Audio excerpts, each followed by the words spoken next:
Olá, esse é Diego News, o seu resumo de notícias do mundo dos vinhos e bebidas, e vamos às principais notícias dessa semana.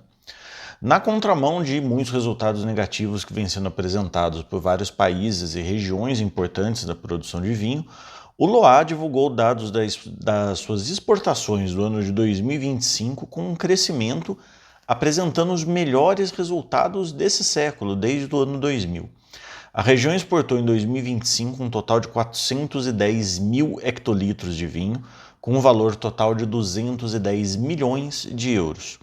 Esses números representam um crescimento de 4,3% em volume e 4,9% em valor em relação aos valores do ano anterior, com o preço médio da garrafa de vinho exportada pelo LOA tendo mais do que dobrado nos últimos 15 anos.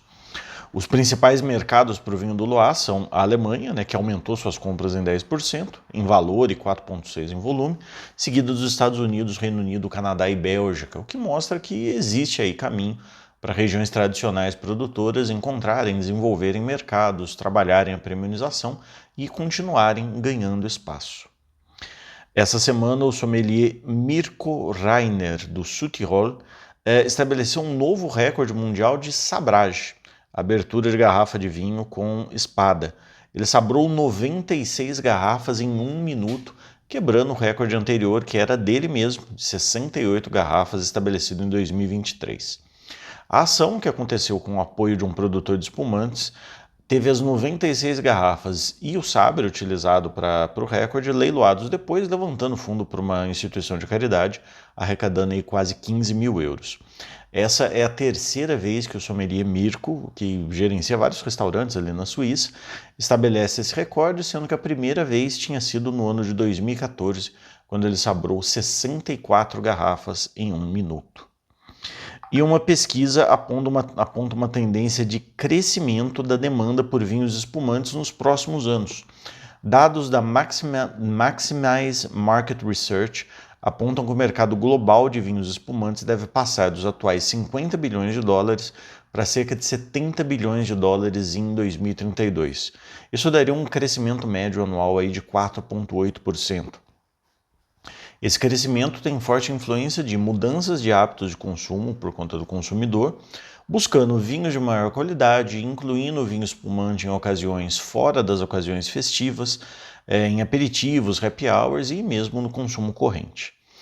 Enquanto do lado da produção, Itália, França, Alemanha e Estados Unidos respondem juntos por 80% da produção global, no lado do consumo, Estados Unidos e Reino Unido são os principais mercados, junto dos mercados asiáticos, sobretudo Japão, Coreia, China e Índia, que vem ganhando importância a cada dia aí no vinho espumante. O Brasil tem aí uma produção importante do ponto de vista qualitativo de vinhos espumantes, mas ainda é um participante tímido dos mercados de exportação. Tem vinhos brasileiros aqui e ali, mas ainda não é um player realmente forte no mercado de exportação de vinho. E essa semana a Provine Düsseldorf anunciou ajustes visando a manutenção da sua relevância num cenário em que ela vem perdendo espaço aí nos últimos anos para a Wine Paris, E esse ano a Provine Düsseldorf foi bem menor do que nos anos anteriores e a Wine Paris se firmou aí como a principal feira do mercado de vinho pela facilidade ali da localização em Paris. A Provine decidiu focar de forma mais intensiva na geração de negócios e na interação B2B na feira, que passará a contar agora com um limite de expositores, de apenas 4 mil expositores, o que permitirá um melhor planejamento do espaço da feira e também das instalações na própria cidade. O objetivo da Provine é ter um controle maior do público e também ajudar a melhorar a oferta de hotéis na cidade de Düsseldorf, que é uma reclamação antiga de quem vai para a feira. Düsseldorf é uma cidade relativamente pequena, comparada com Paris, com uma rede hoteleira mais acanhada e que normalmente os hotéis no período da feira ficam escassos e muito caros. Além disso, novas conexões do metrô da região, tanto a partir do aeroporto da cidade quanto a partir da estação central de Düsseldorf, entrarão em operação, facilitando o acesso ao local da feira. O foco da organização da Provine estará na atração de compradores da Alemanha, Áustria, Suíça, dos países do Benelux, países nórdicos e do leste europeu, além de compradores de alta relevância da Ásia, África e Estados Unidos. A próxima edição da ProWine acontecerá em Düsseldorf entre os dias 7 e 9 de março de 2027, mas claro, antes disso a gente tem aqui a nossa ProWine em São Paulo no final do ano. E arqueólogos encontraram na China uma garrafa intacta de cerveja com mais de 2.300 anos de idade. A garrafa selada foi encontrada na escavação de um antigo cemitério na província de Shanxi, a cerca de 1,5 km da Grande Muralha da China. E o seu estudo permite entender melhor as técnicas de produção e de invase utilizadas na época pelos chineses. A garrafa foi datada num período que oscila entre o ano 547 e 221 a.C., e análises do líquido permitiram determinar que a cerveja era feita com uma combinação de cereais, incluindo aí milheto, trigo e cevada, além de contar com açúcares e aminoácidos complexos na sua composição, o que indica um processo de fermentação bem trabalhado e bem dominado pelos fabricantes. O método de selagem da garrafa também demonstrou um cuidado técnico por parte dos cervejeiros da época, uma vez que a garrafa estava ali intacta e bem seladinha desde a sua produção lá há mais de 2.300 anos.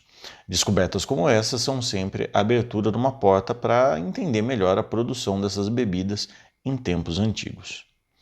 E a Moët Hennessy decidiu ir além da sua parceria com a Fórmula 1 e entendeu que o automobilismo tem aí espaço para ações de marketing mais intensivas e fechou uma parceria de longo prazo com o circuito de Silverstone, lá na Inglaterra, estabelecendo o Moët Chandon como o champanhe oficial do circuito, incluindo uma seleção mais ampla do seu portfólio em outras instalações do circuito. O sucesso da parceria com a Fórmula 1, estabelecida no ano passado, fez com que a empresa entendesse que valia a pena reforçar esse tipo de investimento, estendendo ao longo do ano a sua parceria com o circuito inglês, que não é válida só para a Fórmula 1, só para esclarecer, né? Ela é válida para todo o ano, para todas as atividades que acontecem ali em Silverstone, que é um circuito movimentado por outras corridas também, além da Fórmula 1. Os valores dessa negociação e desse contrato não foram revelados. E dados do Reino Unido mostram uma redução na vida noturna, um modelo, uma situação que a gente vem encontrando em outros mercados também, incluindo aqui no Brasil. 29% dos estabelecimentos da Inglaterra que operavam madrugada dentro deixaram de operar. E no caso de fechamento de estabelecimentos, o ritmo de fechamentos é 2 vezes mais rápido do que no setor de hospitalidade em geral. O Nighttime Economy Monitor da NIQ mostrou uma redução de 1% do número de estabelecimentos operando apenas no primeiro trimestre desse ano e 5,1% nos últimos 12 meses, com um acumulado de 28,9% de queda no número de estabelecimentos operando noite adentro desde o início da pandemia. O relatório aponta para uma combinação de várias causas, o que inclui os altos custos de operação na madrugada, a falta de confiança do consumidor, mudanças de hábitos, as pessoas preferindo efetivamente sair mais cedo, além da falta de estrutura adequada na noite. Além disso, a queda de faturamento dos que seguem abertos é maior do que em outros nichos.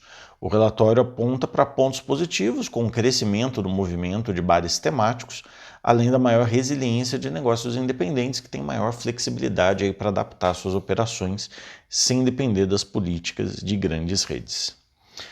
E essa semana a revista Adega divulgou uma notícia informando que foi preso por receptação de roubo de carga um homem que teria adquirido por R$700 uma carga de vinhos avaliado em R$8.000, vinhos que foram roubados do entregador da Adega Online, né? A Adega tem um marketplace. O motorista que estava fazendo a entrega foi rendido, foram roubadas aí algumas garrafas e o responsável pela receptação foi preso. Foram recuperadas 31 garrafas de vinho que estavam em seu poder. Como eu disse, ele tinha comprado por 700, vinhos avaliados em 8.000. Essa notícia, que é um volume relativamente pequeno, não é uma carga tão grande, não é as grandes carretas que a gente vê a Polícia Federal apreendendo na fronteira, mas é relevante para destacar um ponto importante quando a gente fala desses vinhos roubados ou de descaminho, que receptação também é crime. E quando você compra esses vinhos sem procedência, sem garantia de procedência, você pode sim, em algum momento, cair nessa situação e ter que arcar com as consequências dos seus atos. Às vezes, o barato sai caro. Nesse caso aqui, obviamente, o cidadão tinha um envolvimento aí com o crime, provavelmente tinha algum contato com os ladrões que fizeram o assalto, mas você que aí inocentemente compra o vinho pelo WhatsApp, pagando um terço, um quarto do que o vinho custa normalmente no mercado, saiba que você pode estar aí receptando uma carga roubada e que sim, receptação é crime também. E essas foram as principais notícias da semana. Obrigado por assistir, compartilhe esse boletim, deixa aqui o seu comentário e na semana que vem nós voltamos com mais um Diego News.